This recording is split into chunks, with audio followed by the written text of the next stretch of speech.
काळ नदीला प्रचंड मोठा पूर आला होता. पावसाळ्याचे दिवस होते. शिवरायांना समर्थांना भेटायची तळमळ होती. शिवराय म्हणाले, काही करून मला जायचंच आहे, पण शेवटी राजा असल्यामुळं त्यांनाही मर्यादा आहेत. त्यांना मनासारखं करता येत नाही. सगळ्यांनी आग्रह केला, महाराज तुम्ही थांबा, पाऊस थांबू द्या, आपण सगळेच स्वामींच्या दर्शनाला जाऊया. शिवराय म्हणाले, मी आज रात्रभर थांबेन, उद्या जर पाऊस थांबला नाही तर मी पोहत पलीकडे जाईन, तुम्हाला काय करायचं ते करा. ती रात्र तळमळण्यातच गेली. झोप काही लागली नाही आणि पहाट झाली. आपलं आन्हिक पूर्ण शिवरायांनी केलं. संध्यावंदनाधिक कर्म सगळं केलं. क्षत्रिय असले तरी संध्यावंदन केलं जात असे. कळलं का? ब्राह्मण, क्षत्रिय आणि वैश्य तिघांनी संध्यावंदन करावं असा नियम आहे. तेव्हा संध्यावंदनाधिक कर्म पूर्ण केलं. त्यातल्या त्यात नदीला उतार लागला होता. शिवराय पोहत पलीकडे गेले आणि शिवथरगळीत जात असताना कण्हण्याचा आवाज आला. म्हणून शिवरायांनी बघितलं तर समर्थ जमिनीवरती गडाबडा लोळत होते. शिवरायांना धक्का बसला. त्यांनी चरण धरली. म्हटलं, स्वामी काय झालं, तुम्हाला इतका त्रास काय होतोय? त्यांनी म्हटलं, अरे किती मोठा साधू असला तरी काय, शेवटी प्रारब्ध योग आहे. तो प्रारब्ध कुणालाच चुकवता येत नाही. माझा याच्यातच अंत होणार बघ शिवबा. समर्थ म्हणाले, नाही नाही स्वामी, काहीतरी उपाय असेल सांगा, लवकर सांगा. मला तुझा जीव धोक्यात घालायचा नाही आहे. उपाय आहे पण उपयोग काय? आता मी असाच जायचा? नाही नाही स्वामी, म्हणून फार मागं लागल्यानंतर समर्थ म्हणाले, वाघिणीचं दूध आणून देशील तर मी वाचतो. कुणाचं दूध? शेळीचं नाही,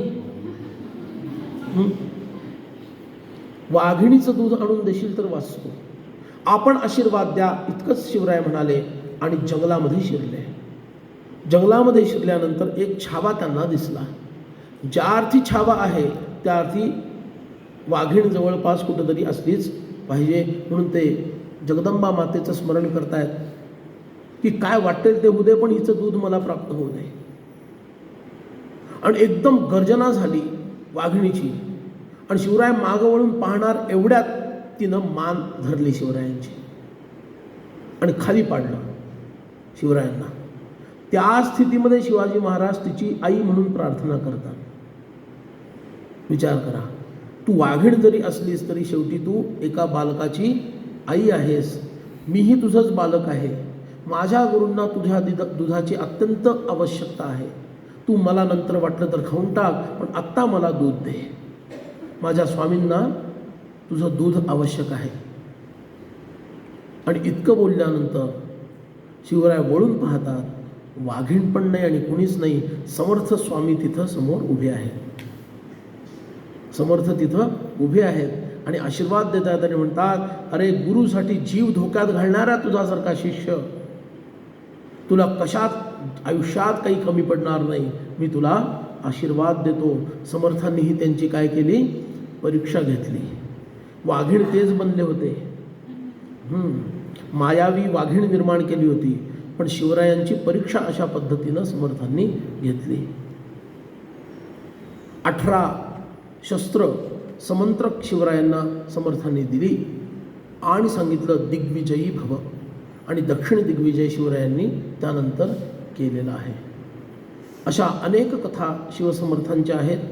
त्याच्यातील इतिहास काय, परंपरा काय, हा सर्व विषय मी थोडक्यात तुम्हाला कारण हा एक आठवड्याचा विषय आहे. एक आठवडा सांगावा, रोज 2 तास किमान, असा हा विषय आहे. तो मी अगदी थोडक्या वेळामध्ये तुम्हाला सांगण्याचा प्रयत्न केला, पण त्यामागचा एकच उद्देश आहे, थोडे हिंदू म्हणून जागे होऊया, आपलं कर्तव्य लक्षात घेऊया, आपले शत्रू कोण आहेत हे लक्षात घेऊया. आम्हा हिंदूंना शत्रू कळतच नाही, अशी आमची स्थिती आहे.